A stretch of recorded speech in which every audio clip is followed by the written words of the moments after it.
यहाँ पर मैंने ब्राउज़र के अंदर कुछ डेटा लोड किया है सर्वर से, और नेटवर्क टैब के अंदर ये वो रिक्वेस्ट है। इसको अगर ओपन करते हैं तो यहाँ पर रिस्पॉन्स हेडर्स के अंदर आपको एक स्पेशल टाइप का हेडर दिखेगा जो कि है ई टैग हेडर। अभी मुझे ये बताइए कि ये जो हेडर है ना, ये आपने हमेशा देखा होगा आपके रिक्वेस्ट के अंदर। क्या आपको पता है ये एग्जैक्टली करता क्या है, क्यों ये एग्जिस्ट करता है? आज के इस वीडियो के अंदर हम एग्जैक्टली देखेंगे क्या ये प्रॉब्लम सॉल्व करता है। पूरा डीप डाइव इसके अंदर करेंगे और देखेंगे कि कैसे ये हेडर जो है हमारे साइट का परफॉर्मेंस इम्प्रूव करने में हेल्प करता है। और इसी के साथ में आप जो बैंडविड्थ यूज़ करते हो सर्वर की, वो बैंडविड्थ जो है इस हेडर की मदद से आपकी बहुत ज़्यादा सेव होती है। कैसे? चलिए देखते हैं, शुरू करते हैं। MDN के ऊपर अगर इसकी डेफिनेशन देखी जाए तो ये बोल रहा है कि द HTTP ई टैग, या फिर इसको एंटिटी टैग हम बोलते हैं, response header is an identifier for specific version of a resource. क्या मतलब है इसका? इसका मतलब ये एक रिस्पॉन्स हेडर है। हमें पता है कि जब भी हम HTTP रिक्वेस्ट करते हैं तो उसके अंदर रिक्वेस्ट हेडर्स होते हैं एंड रिस्पॉन्स हेडर्स होते हैं। ऐसे दो टाइप के हेडर्स होते हैं। रिस्पॉन्स हेडर्स मतलब जो सर्वर क्लाइंट के ऊपर सेंड करते हैं उनको हम रिस्पॉन्स हेडर्स बोलते हैं, जिसके अंदर एक्स्ट्रा मेटा डेटा इन्फॉर्मेशन होती है। ई टैग जो है ये एक रिस्पॉन्स हेडर है, इतना हमें समझ में आ रहा है। और ये क्या करता है? A specific version of a resource. यहाँ पे रिसोर्स मतलब क्या है कि जो भी सर्वर आपको जो डेटा रिटर्न कर रहा है ना, वो रिसोर्स है। फॉर एग्जाम्पल लेट्स से कि आप यूज़र्स की लिस्ट फेच करने के लिए रिक्वेस्ट करते हो, तो समझ लेते हैं कि 10 यूज़र्स है, उसकी लिस्ट आपको रिटर्न होने वाली है, तो वो रिसोर्स हो गया उस URL के लिए। यहाँ पर ई टैग क्या होता है? वो जो 10 यूज़र की लिस्ट है उससे हम एक स्पेशल आईडी जनरेट करते हैं। एक स्पेशल आईडी होती है, एक स्ट्रिंग फॉर्मेट में होती है, और उसको हम सर्वर से सेंड करते हैं रिस्पॉन्स हेडर के अंदर। और उसी को यूज़ करके जो भी आगे का जो ऑप्टिमाइजेशन है वो सारा होता है, जिसको हम थोड़ी देर में अभी डिस्कस करेंगे। बट इसके अंदर एक खासियत ये है कि जब भी आपका जो रिसोर्स है वो चेंज हो जाता है, इसका मतलब जो यूज़र की लिस्ट है उसके अंदर कुछ भी अगर चेंज हो जाता है, तो आप नेक्स्ट रिक्वेस्ट के अंदर क्या करते हो? फिर से एक नई आईडी जनरेट करते हो, फिर से एक नया ई टैग जो है उसको जनरेट करते हो। अभी ना एक काम करते हैं, ये जो हमारा पूरा ई टैग का जो फ्लो है ना, इसको एक डायग्राम की मदद से समझते हैं ताकि सारी चीज़ें हमारे लिए क्लियर हो जाए।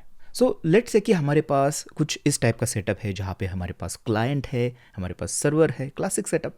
क्लाइंट मतलब आपका ब्राउज़र होगा, और जो सर्वर है ये आपका कोई भी नोड एक्सप्रेस का सर्वर हो सकता है, या फिर गोलैंग का सर्वर, जो भी आप लैंग्वेज यूज़ कर रहे हो उसका सर्वर। तो लेट्स से कि हमें कुछ डेटा फेच करना है, तो हमारे पास ये गेट रिक्वेस्ट है /data नाम से, और इसको सर्वर से डेटा फेच करना है। लेट्स से कि हमारे पास यहाँ पे यूज़र की ये लिस्ट है, ठीक है, ये यूज़र का जेसन डेटा है, ऐसे समझ लेते हैं अभी के लिए। और उस डेटा को फेच करने के लिए क्लाइंट से हम क्या करते हैं? रिक्वेस्ट करते हैं, HTTP रिक्वेस्ट। अब जैसे ही रिक्वेस्ट यहाँ पर सर्वर के ऊपर आती है, सर्वर ये जो डेटा है इसको ये रिस्पॉन्स के अंदर सेंड करेगा। बट इसके अलावा और एक चीज़ करता है, जो कि है ये एक ई टैग जनरेट करता है। अब ये ई टैग मतलब और कुछ नहीं है, ये जो भी ये वाला डेटा है ना, इससे एक स्पेशल हैश फंक्शन की मदद से क्या करता है? ये वाली जो स्ट्रिंग है इसको जनरेट करता है इस कंटेंट से। इसका मतलब ये कंटेंट अगर चेंज हो जाता है तो ये जो हैश है ये भी चेंज होगा, ठीक है। अब यहाँ से रिस्पॉन्स सेंड करना है, तो सर्वर क्या करता है? 200 जो स्टेटस कोड है ओके जो होता है उसको ये सेंड करता है, और रिस्पॉन्स के अंदर ये जो डेटा है ना इसको सेंड करेगा, ठीक है। रिस्पॉन्स बॉडी जो होती है उसके अंदर डेटा सेंड हो जाएगा। एंड इसी के साथ में ये जो टैग हमने जनरेट किया है ई टैग, इसको ये ई टैग नाम के रिस्पॉन्स हेडर के अंदर सेंड करेगा क्लाइंट के ऊपर। तो ये कुछ ऐसे दिखेगा। यहाँ से हमें डेटा भी हमने रिटर्न किया है 200 स्टेटस कोड, एंड रिस्पॉन्स के अंदर, रिस्पॉन्स हेडर के अंदर ये वाला जो हमारा ई टैग है उसको हमने रिटर्न किया है। अब देखिए, अब हो सकता है कि थोड़ी देर के बाद हमारे क्लाइंट को फिर से सेम डेटा फेच करना है। अब एक तरीका ये है नाइव तरीका कि फिर से मतलब रिक्वेस्ट होगी तो सर्वर से फिर से हमारे पास डेटा आ जाएगा, यहाँ पे कोई कैशिंग वगैरह कुछ नहीं यूज़ हो रही है। लेकिन जो मॉडर्न सर्वर्स होते हैं ना, ये ऑप्टिमाइजेशंस यूज़ करते हैं, इसका एक बेटर तरीका यूज़ करते हैं।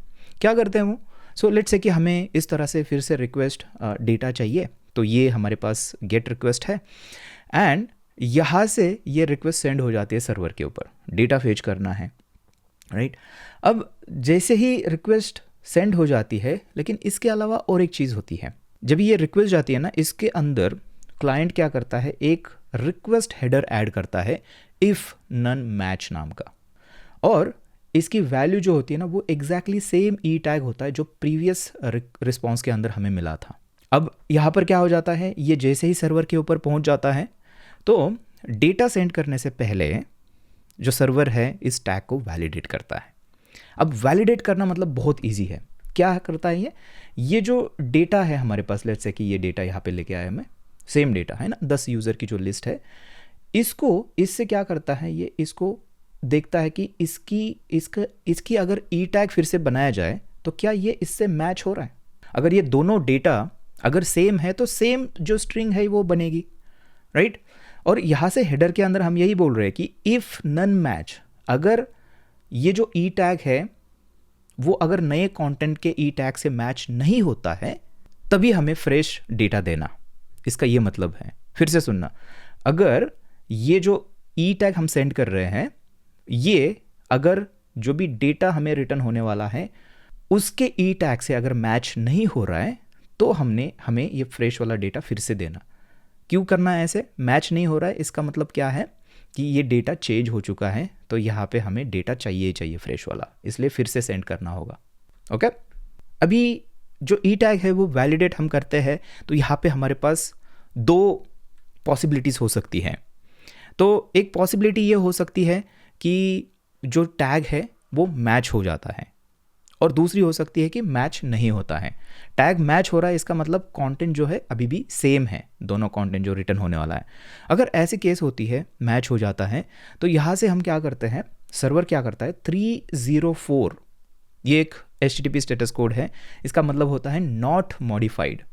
ये जो स्टेटस कोड है ये बोल रहा है कि जो भी आप रिसोर्सेज चाहते थे उसके अंदर कोई भी चेंजेस हुए नहीं, जब से आपने लास्ट टाइम इसको फेच किया था ना, कोई चेंजेस हुए नहीं, तो मैं एक काम करता हूँ, आपको नया यहाँ पे रिसोर्स फिर से सेंड करने की ज़रूरत नहीं है। आप एक काम करो कि आपके पास जो कैश में रखा हुआ है ब्राउज़र के अंदर उसको ही आप यूज़ करना, क्योंकि नए चेंजेस है ही नहीं उसके अंदर। ओके, सो इस तरह से ये स्टेटस कोड जब भी सेंड करता है तो ब्राउज़र इससे समझ जाता है कि अच्छा 304 आया है, इसका मतलब सर्वर के ऊपर जो हमें रिसोर्स चाहिए था वो चेंज नहीं हुआ है। तो ब्राउज़र क्या करता है, उसके पास कैश के अंदर जो कंटेंट है प्रीवियस वाला, हाँ, ब्राउज़र कैश करके रखता है उसको ही यूज़ करता है, उसको ही डिस्प्ले ब्राउज़र के अंदर करेगा।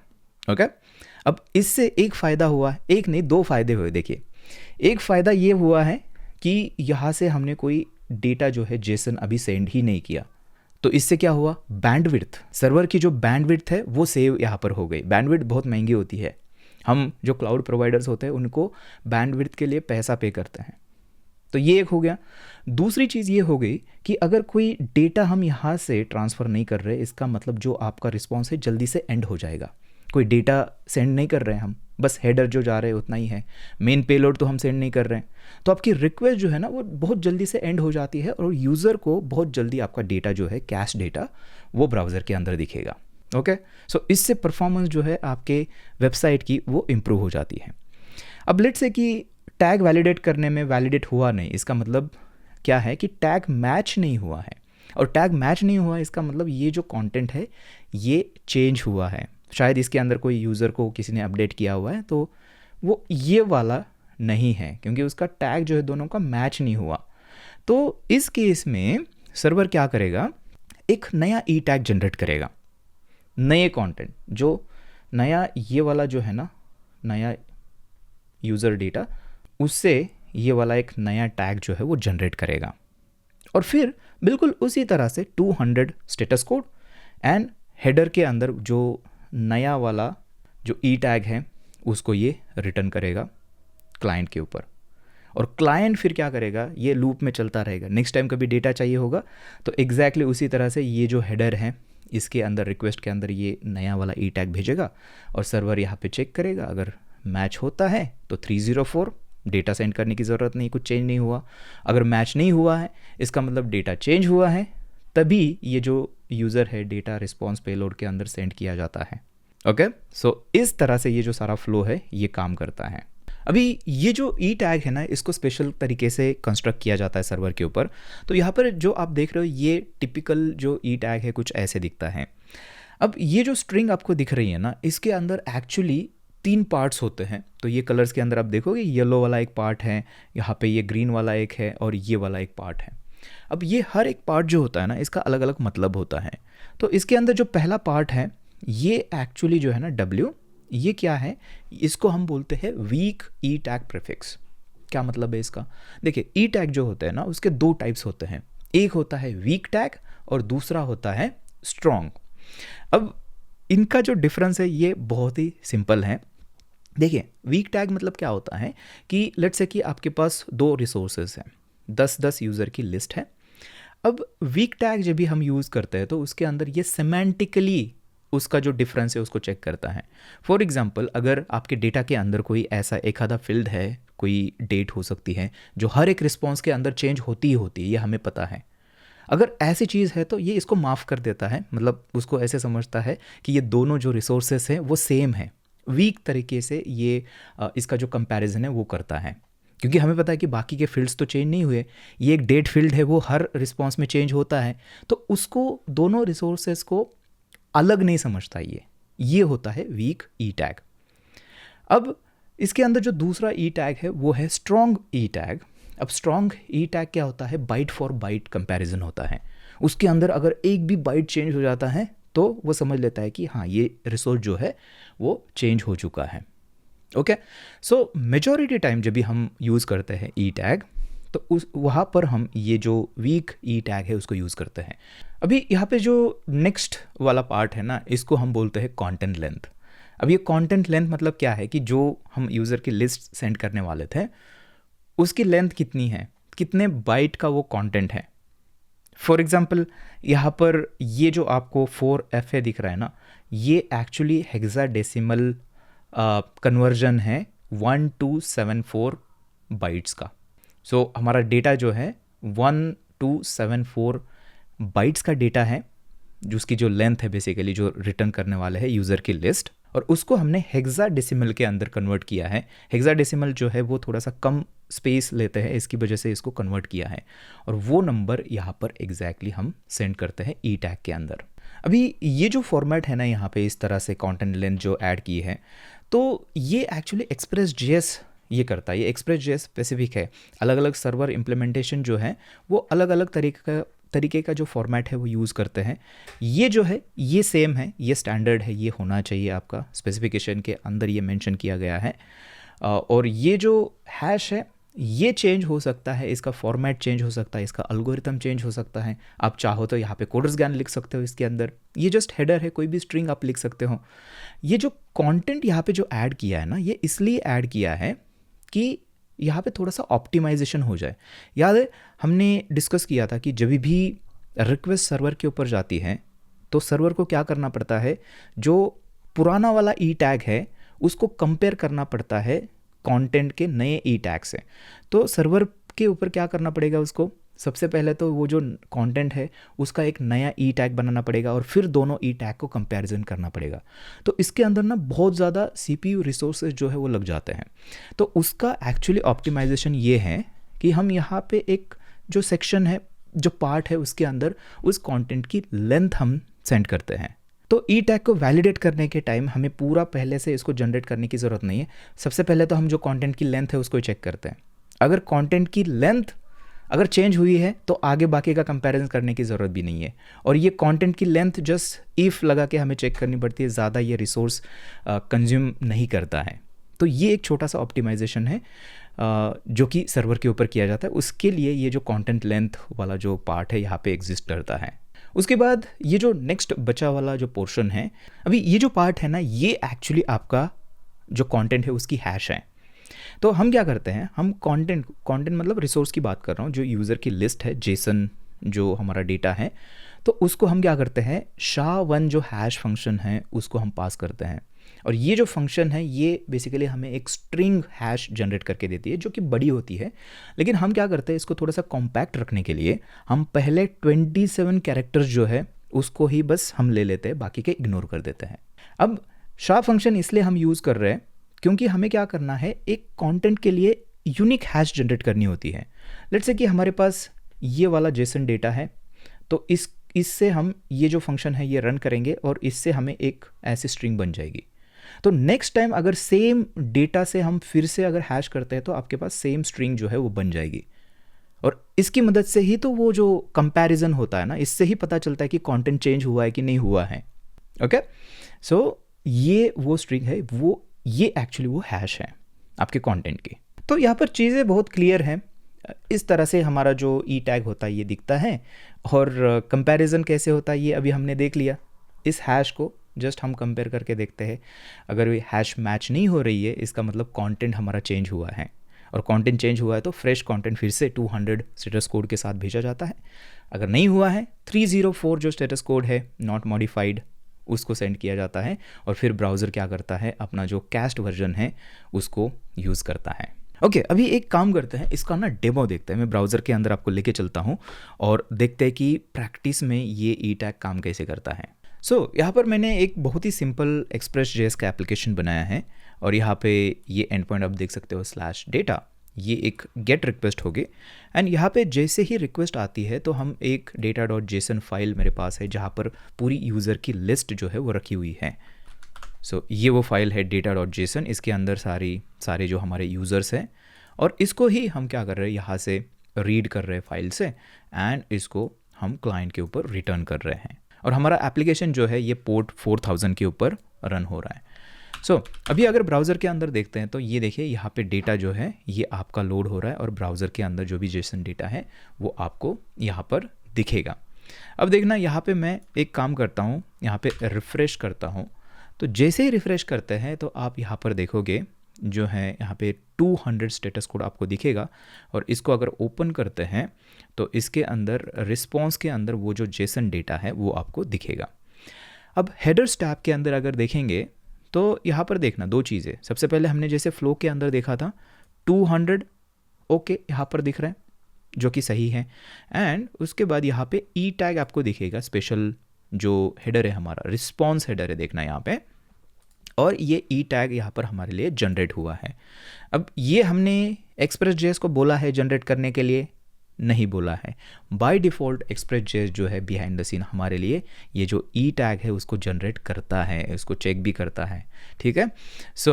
ये ई टैग आप देख सकते हो। एंड रिक्वेस्ट हेडर एक बार देखना आप, यहाँ पे कोई भी याद है एक हेडर के बारे में हमने बात की थी, इफ़ नन मैच, उस हेडर के बारे में, वो यहाँ पर नहीं है अभी तक। अब देखना मैं क्या करता हूँ, जैसे फ्लो के अंदर देखा था हमें लेट्स से कि फिर से डेटा चाहिए, तो फिर से रिक्वेस्ट करने के लिए मैं फिर से यहाँ पे रिफ़्रेश करता हूँ पेज को। जैसे रिफ़्रेश करते हैं एकदम इंस्टेंटली हमारा डेटा जो है लोड हुआ है यहाँ पर। और यहाँ पर अगर आप ये नेक्स्ट रिक्वेस्ट अगर देखोगे सेम URL है, लेकिन स्टेटस कोड देखना क्या है 304। अगर आपके ब्राउज़र में ये नहीं दिखा रहा है तो मेक श्योर करना कि आपने ये चेक बॉक्स हटाया हुआ है, डिसेबल कैश है, नहीं तो वो ये इस तरह से कैशे यूज़ नहीं करेगा। इसको अगर ओपन करते हैं तो देखना 304 नॉट मॉडिफाइड, और यहाँ पर ये जो है फिर से ई टैग हमारा सेम हमें रिस्पॉन्स हेडर के अंदर आया है, बट रिक्वेस्ट हेडर के अंदर आप देख सकते हो इफ़ नन मैच वाला सेम ई टैग हमने रिक्वेस्ट हेडर के अंदर सेंड किया है। तभी तो सर्वर ने उसको चेक किया कि अच्छा ये कंटेंट जो जा रहा है डेटा रिसोर्सेज, क्या वो ये वाला ई टैग से मैच करता है, और ये मैच हो गया है। उसकी वजह से इसने क्या किया, 304 जो है ये स्टेटस कोड रिटर्न कर दिया, और फिर ब्राउज़र ने क्या किया, ब्राउज़र ने जो उसके कैश के पास ये प्रीवियस वाला डेटा था उसको ही तुरंत यहाँ पर डिस्प्ले कर दिया। अभी इसके अंदर ना और एक चीज़ मैं आपको दिखाता हूँ, देखिए यहाँ पर आपको अगर प्रीवियस रिक्वेस्ट के अंदर चलते हैं तो कंटेंट लेंथ दिखेगी, देखिए 1274 है ना, कंटेंट लेंथ है, और ये एक्चुअली जो 4FA जो है ना ये एक्चुअली सेम नंबर है, ये डेसिमल में है 1274, और इसको ही हेक्साडेसिमल में अगर आप कन्वर्ट करोगे तो ये आपको मिलेगा 4FA। तो सबसे पहले कंपैरिजन करने के टाइम कंटेंट की लेंथ चेक की जाती है, राइट। अगर ठीक है, कंटेंट की लेंथ अगर चेंज हुई तो डेफिनेटली डेटा चेंज हुआ है। अगर कंटेंट की लेंथ चेंज नहीं हुई है, फिर उसके बाद ई टैग जनरेट करके वो कंपैरिजन, मेन कंपैरिजन जो है वो किया जाता है। अब एक काम करते हैं, ठीक है। अब लेट्स से कि मैं अगर यहाँ पे फिर से रिफ्रेश करूँ ना, ये हमेशा 304 ही दिखाएगा आपको, क्योंकि कंटेंट जो है हमारा चेंज नहीं हुआ है। और यहाँ पर आप देखना रिस्पॉन्स के अंदर ना आपको कुछ दिखेगा नहीं, देखिए खाली दिखेगा रिस्पॉन्स, क्योंकि डेटा सर्वर से आया ही नहीं ना, कैशे से यूज़ हुआ है। अब हम क्या करेंगे, हमारे जेसन फाइल के अंदर जाएंगे और वहाँ पर कोई डेटा को चेंज करेंगे और फिर देखते हैं कि क्या ये 304 कर रहा है या फिर नया डेटा फेच कर रहा है 200 स्टेटस कोड से। सो यहाँ पर सर्वर के ऊपर data.json के अंदर जाएंगे एंड लेट्स से कि यहाँ पर यूज़र 20 जो है ना, इसको अपडेटेड ऐसा एक फील्ड जो है इसका हम चेंज करेंगे। और अभी चलते हैं वापस ब्राउज़र के अंदर एंड अभी मैं फिर से करूँगा रिफ़्रेश। जैसे रिफ़्रेश करते हैं तो यहाँ पर अब देखना 200 स्टेटस कोड अभी ये दिखा रहा है। क्यों? क्योंकि जैसे हमने रिक्वेस्ट की थी, यहाँ पर इसने देखना रिक्वेस्ट के अंदर इफ़ नन मैच, ये पुराना वाला जो ई टैग था पहले वाला, उसको सेंड किया। लेकिन सर्वर के ऊपर डेटा चेंज हुआ है, और डेटा चेंज हुआ है तो सर्वर ने क्या किया, उसको मैच करके देखा। सबसे पहली चीज़ तो ये देखिए 502 दिखा रहा है, कंटेंट लेंथ चेंज हो चुकी है क्योंकि एक नया वर्ड हमने ऐड किया है। तो उसने तुरंत समझा कि कंटेंट की लेंथ चेंज हुई है, इसका मतलब डेटा चेंज हुआ ही होगा, राइट। तो उसने क्या किया, वो जो वैलिडेशन है वो फेल हो गया, मैच नहीं हुआ पुराना ई टैग।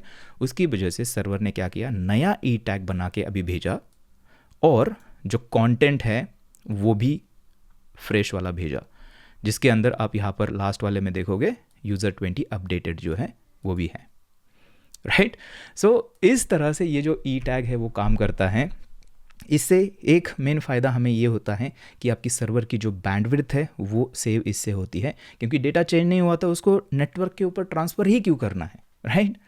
सो ये वाली कॉन्सेप्ट है। सो ये था हमारा ई टैग। अगर आपको सीखना है कि HTTP एक्चुअली काम कैसे करती है तो उसके ऊपर हमने एक वीडियो बनाया है, ये वो वीडियो है, इसको नेक्स्ट आप देखना। और इसी के साथ में codersgyan.com जो है उसको आप चेकआउट करना। वहाँ पे हमारे पास बैकएंड फाउंडेशन नाम का एक कोर्स है जिसके अंदर ये सारी चीज़ें हमने कवर की है। Happy coding.